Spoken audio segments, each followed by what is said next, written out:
Et Jean-Mathieu Pernin, on l'évoquait dans le journal, aujourd'hui et demain se tient donc un sommet, les dirigeants européens qui sont réunis à Copenhague, justement pour parler défense. C'est un sujet qui s'est invité un petit peu sans prévenir. Et oui, et parmi ces sujets, bien sûr, il y a les drones. Alors c'est vrai que des dirigeants européens qui vont parler défense, qu'on soupçonne venir de Russie, avec des drones qu'on soupçonne venir de Russie, dans ce pays, justement, le Danemark, c'est ce qu'on appellerait dans le monde de l'entreprise une mise en application, clairement. Direct. C'est un peu ça, on l'a vu tout à l'heure dans le journal, en effet, la capitale danoise est carrément dans un état de siège, sur terre, sur mer et dans le ciel. Il y a les États-Unis, l'Allemagne, la Suède, la Pologne, la France, qui sont venus renforcer les défenses danoises, mais également, vous allez le voir, l'Ukraine. Alors ça paraît assez étonnant vu la situation du pays aujourd'hui. Regardez le tweet envoyé par Volodymyr Zelensky pour saluer l'arrivée de la délégation ukrainienne sur place. Ce sont les plus expérimentés. Exactement, tout à fait. Voilà, c'est pour ça, comme ils sont expérimentés, ça fait depuis 3 ans maintenant, qu'ils luttent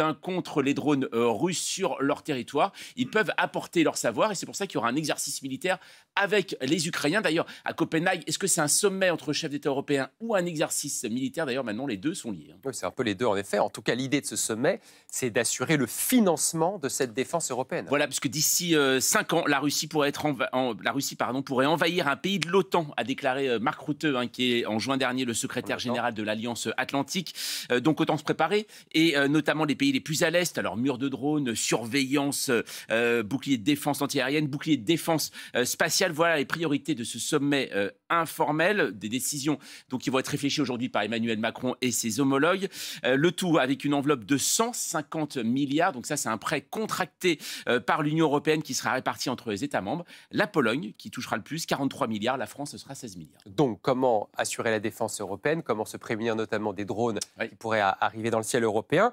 Comment on finance tout ça? Il y a une question au centre des débats, les avoirs russes. Les fameux avoirs russes. L'Europe dort sur 200 milliards d'euros. Alors c'est ce qu'on appelle, vous l'avez dit, les avoirs russes, les biens confisqués à des oligarques aux proches du Kremlin depuis le début de la guerre en Ukraine. Un mécanisme complexe qui fait les délices de nos collègues journalistes économiques, comme Baptiste, j'imagine, nous empêche de les utiliser aujourd'hui. À Copenhague, ce verrou pourrait sauter, notamment parce que l'Allemagne a donné son accord. Et cette coquette somme pourrait donc être un début pour faire face au retrait progressif des Américains, puisqu'on sait que les Américains ne devraient plus fournir ou pas, enfin on ne sait plus, c'est un peu compliqué côté américain également.